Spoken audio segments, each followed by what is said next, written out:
Most people think walking is just basic movement, something you do to relax or burn a few calories. But what if I told you that walking just 8,000 steps a day could completely change your testosterone levels without lifting weights, without supplements, without doing anything extreme? And yet, most people walk every day and get absolutely zero hormonal benefit because they're doing it wrong. Today, I'm going to show you exactly what happens inside your body when you walk 8,000 steps every day by day. Before we talk about walking, we need to understand something more important. What happens when you stop moving? Researchers once took a group of healthy young men. These weren't unhealthy people. They were active, in their physical prime. And then they gave them one simple instruction. Reduce your daily steps to around 1,500. That's it. No diet change, no sleep deprivation, no stress added. Just stop moving. And within just 2 weeks, everything started to fall apart. Their insulin sensitivity dropped. Their bodies started storing more fat. Their energy levels declined, but the most shocking change?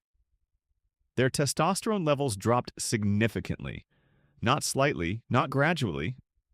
They crashed. Why? Because your body doesn't see inactivity as neutral. It sees it as a threat.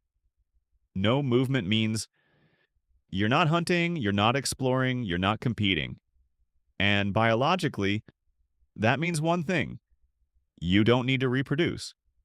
So your body shuts testosterone down. But then something interesting happened. The researchers told the same men to start walking again.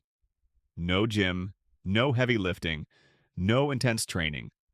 Just walking. And within days, their metabolic system started to recover. Insulin improved. Fat burning restarted. And testosterone began climbing back up. That's when researchers realized something powerful. Movement isn't optional. It's a biological signal.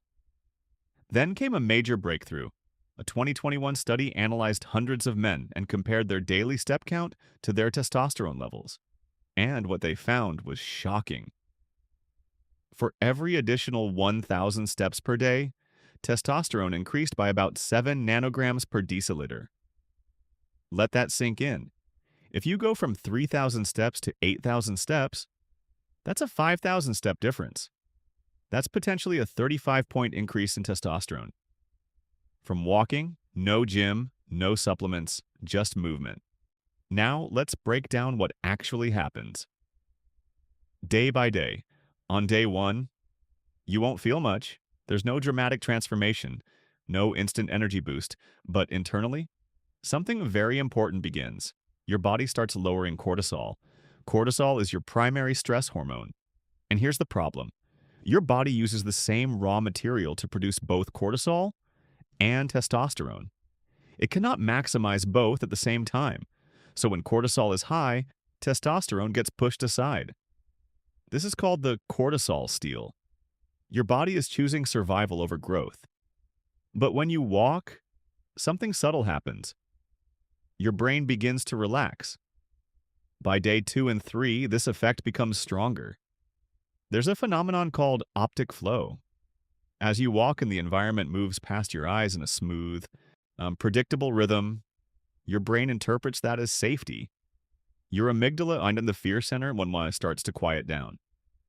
Stress signals decrease. Cortisol drops, and now your body finally has the resources to start producing testosterone again. Not because you forced it, but because you removed what was blocking it. By day 4 to day 7, your metabolism begins to shift. Your body starts using fat as fuel more efficiently. And this is where things get interesting. Because not all fat is the same. The fat around your belly, visceral fat, is not just storage, it's active. It produces an enzyme called aromatase. And this enzyme does something dangerous. It converts testosterone into estrogen. So even if your body produces testosterone, your fat is literally destroying it. Like it's like pouring water into a bucket with a hole. Walking begins to fix this, because walking burns fat in a completely different way than intense exercise. Instead of burning sugar, your body enters the fat-burning zone. And slowly, that hormone-disrupting fat begins to shrink. By week 2, your blood sugar stabilizes, and this changes everything. Your muscles, especially your legs, act like a sponge. Every step you take pulls glucose out of your bloodstream without needing large amounts of insulin. And this is critical because high insulin levels directly suppress testosterone production. So by walking, you're not just burning calories, you're lowering insulin, which removes another major barrier to testosterone. By week 3 to week 4, your body starts operating differently. Your energy feels more stable. Your mood improves. Your motivation increases. And this is not just physical. Testosterone is deeply connected to dopamine, the chemical responsible for drive, focus, and motivation. When you move, your brain releases dopamine. And this creates a powerful loop. You move more leads to dopamine increases.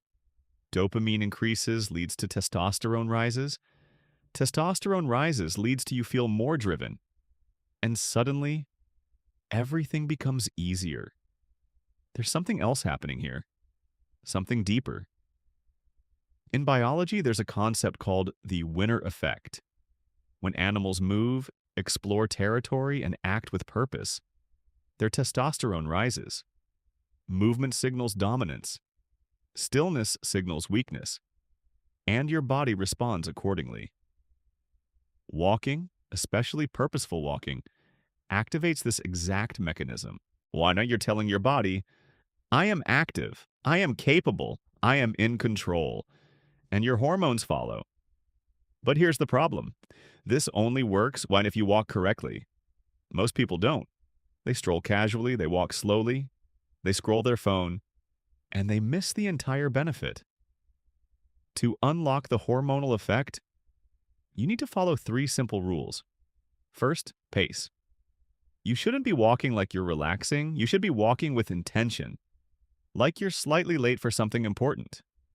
Your breathing should increase, but you should still be able to talk in short sentences. That's the sweet spot.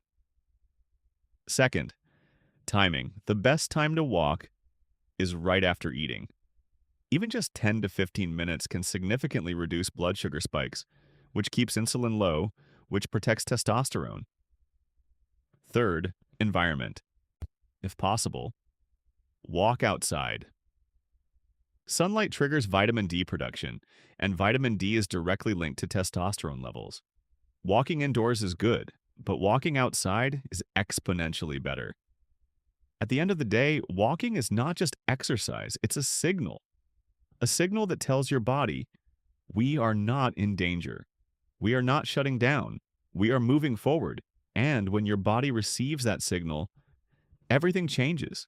Your stress drops, your fat decreases, your hormones rebalance, and your testosterone finally has the environment it needs to rise. So here's the challenge.